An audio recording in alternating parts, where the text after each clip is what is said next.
चलिए आज हम लोग क्लास 10th के मैथ एक्सरसाइज 5.2 का क्वेश्चन नंबर फर्स्ट करने जा रहे हैं। बड़ा आसान है। इस पूरा चैप्टर के लिए बस आपको एक फॉर्मूला याद रखना है, वो फॉर्मूला हम लिखने जा रहे हैं और इस चैप्टर में कोई भी फॉर्मूला का यूज नहीं है। उस फॉर्मूला का नाम है an is equal to a plus N minus 1 into d. आप इसको कंठस्थ याद कर दीजिए, गला फाड़ करके याद कर दीजिए, जैसे करके याद करना है याद कर दीजिए। ए एन बराबर होता है A plus N minus 1 into D.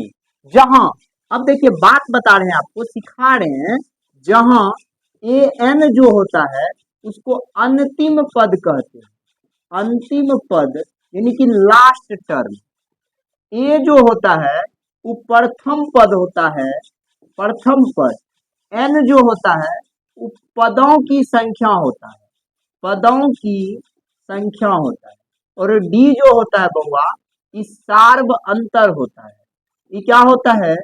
सार्व अंतर। इसको कॉमन डिफरेंस कहा जाता है इंग्लिश में, याद रहेगा। ए एन अंतिम पद, ए प्रथम पद, एन पदों की संख्या, डी सार्व अंतर। फॉर्मूला हो गया ए एन बराबर A plus N minus 1 into D. बात समझ में आ गया ना। अब हम लोग चलेंगे, क्वेश्चन क्या कहता है। निम्नलिखित, ये 5.2 एक्सरसाइज है ना। प्रश्नावली आप बुक खोलिएगा तो आपको फटाक से मिल जाएगा, और आपको डाउट हुआ होगा तब इस वीडियो को आप देखने आएंगे। चलिए, निम्नलिखित सारणी में रिक्त स्थानों को भरें। ये आपको एक सारणी बना करके दे दिया है और इसमें फिल इन द ब्लैंक्स जगह है, उसको आपको फिल करना है ना।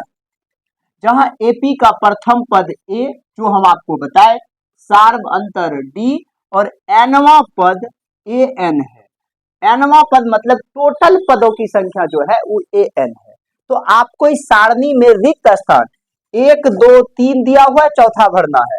1 2 3 दिया हुआ है, चौथा भरना है। 1 2 3 दिया हुआ है, इसको भरना है ना। समझ में आ रहा है ना। 1 2 3 दिया हुआ, इसको भरना है। आराम से आपको समझ में आ गया होगा क्वेश्चन क्या कह रहा है। अब हम लोग बड़ा बड़ा कांड करने के लिए जाएंगे, है ना।